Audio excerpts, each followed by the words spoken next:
शक्तीपीठ महामार्गाच्या भूसंपादनाला मंत्रिमंडळाची मंजुरी मिळाल्यानंतर संपूर्ण राज्यभरामध्ये शेतकऱ्यांचा संताप उसळला। 20,000 कोटींच्या तरतुदीच्या या प्रकल्पावर शेतकऱ्यांनी तीव्र विरोध दर्शवला।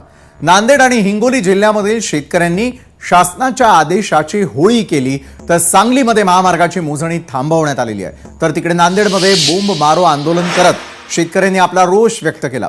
हा महामार्ग त्यांच्या हितासाठी नसून काही मोजक्याच लोकांच्या फायद्यासाठी लादला जात असल्याचा आरोप शेतकरी करताना दिसतायत। तसंच या प्रकल्पामध्ये हजारो कोटींचा भ्रष्टाचार होत असल्याचं हे शेतकऱ्यांचं म्हणणं आहे। कोणत्याही परिस्थितीमध्ये शक्तीपीठ महामार्ग होऊ देणार नाही अशी ठाम भूमिका विरोधात असलेल्या शेतकऱ्यांनी घेतलेली आहे। या प्रकरणी नांदेड, परभणी आणि हिंगोलीतील शेतकऱ्यांनी आंदोलन करत निदर्शनं केलेली आहेत। दरम्यान हा शक्तीपीठ महामार्ग ग्रोथ इंजिन ठरेल असा सरकारला विश्वास आहे। मात्र ज्या शेतकऱ्यांच्या जमिनी या महामार्गात जाणार आहेत त्यांचं नेमकं काय म्हणणं आहे तेही एकदा पाहूया।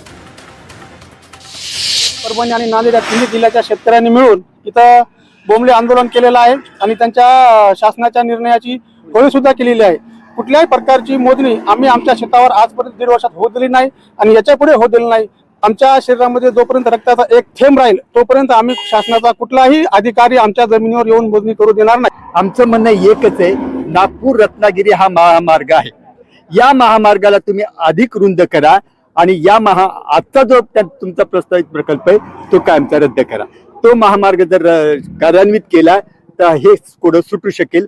कसल्याही प्रकारे शासनानं कितीही पॉवर लावले, पोलीस बंदोबस्त लावले, कितीही प्रकारचं काही केलं तरी आम्ही हे शक्तीपीठ महामार्ग होऊ देणार नाही। शेतकऱ्याच्या मागे संकटी सुलतानी संकट आहे, खता बियाचं संकट आहे, पावसाचं संकट आहे, त्याच्यात कर्जमाफीसारखे तुम्ही विषय गंभीर घेत नाही आणि आमच्या शेतीवर तुम्ही काय येता हे सरकारला विशेष सांगायचं आहे। आणि आम्ही एक युवा शेतकरी असल्यामुळे आता कुठं शेतीच्या नादी लागले की तुम्ही आमची शेती हिरावून घेता, हे कुठं समजून घ्या शेतकऱ्याचं मरण काय आहे ते। माननीय मुख्यमंत्री साहेबाला आम्ही 5 वर्षासाठी मुख्यमंत्री पद दिले, ना की त्याला आमच्या जमिनी हडपण्यासाठी दिले। कोणीतरी गुत्तेदाराचं यावं, ऐकावं, आमच्या जमिनी घ्यावं। साहेब, आम्ही असं बिलकुल होऊ देणार नाहीत। शेवटी आमचा प्राण इथं त्यागावा लागला तरी आम्ही ते त्यागणार आहेत। याला कोणीच तुम्ही कोणाला विचारा, आमच्या जिल्ह्यात 3 जिल्ह्यामध्ये जाऊन विचारा तुम्हाला कोणीच म्हणणार नाही की माझी जमीन द्यायची। शेतकऱ्यांच्या या प्रतिक्रिया पाहिल्यानंतर ते शक्तीपीठ महामार्गाच्या पूर्णपणे विरोधात असल्याचं दिसतंय।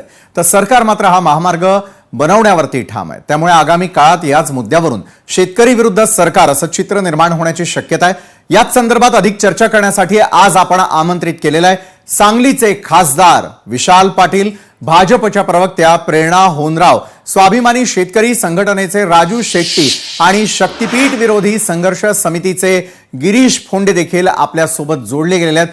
सुरुवातीला मी खासदारांपासून आजच्या या चर्चेची सुरुवात करेल।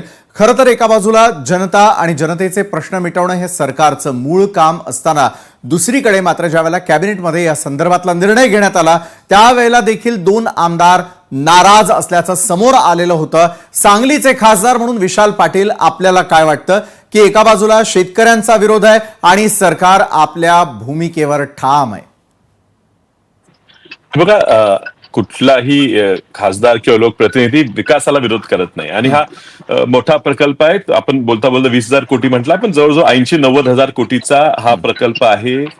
शक्तीपीठ जोडायची त्यांची इच्छा आहे। चांगला उपक्रम आहे, विकास व्हावा आमच्याही जिल्ह्यात आणि आम्ही मान्य केलं पाहिजे। आमच्या जिल्ह्यात 2 मत आहेत। काही लोकांचं मत आहे की हा राज्यमार्ग झाला पाहिजे, ह्या ठिकाणी आपण रस्ते चांगले झाले तर लवकर आपण प्रवास करू शकू।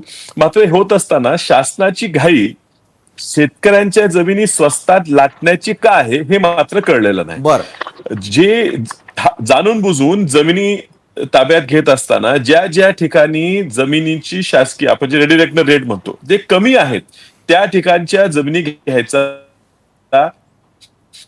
ह्यांनी टाकलेला आहे। एकरी 6 लाख आणि 7 लाख मूल्यांकन, शासकीय मूल्यांकन असलेल्या जमिनी ज्या प्रत्यक्षात पिकाऊ आहेत त्यांना जिराईत दाखवून पिकाऊ जमीन आहे, त्यांची बाजार मूल्य 70-80 लाख रुपये बाजार मूल्य असताना ह्या जमिनी फुकटात म्हणजे 20-22 लाखात घेऊन फक्त ह्या प्रोजेक्टची साईज ॲक्विजिशनची, आपण जे लँड ॲक्विजिशनची कॉस्ट म्हणतो, तर लँड ॲक्विजिशनची कॉस्ट कमी ठेवून रस्त्यावर जास्त पैसे खर्च करायचे म्हणजे भ्रष्टाचार मोठ्या प्रमाणात करता येईल असा काहीतरी डाव दिसतो. आणि म्हणून शेतकरी विरोध करत असताना विकासाला विरोध करत नाहीत, पण विकास करत असताना शेतकऱ्यांच्या फुकट जमिनी बळकावायचा हा का प्रयत्न चाललाय ह्याबद्दल लोकांनी आवाज उठवलेला आहे. निश्चितच आहे. शेतकऱ्यांचं म्हणणं काय ते तुम्ही सांगण्याचा प्रयत्न केला. भाजपच्या प्रवक्त्या प्रेरणा होनरावही आपल्या सोबत आहेत. प्रेरणा होनरावजी, एका बाजू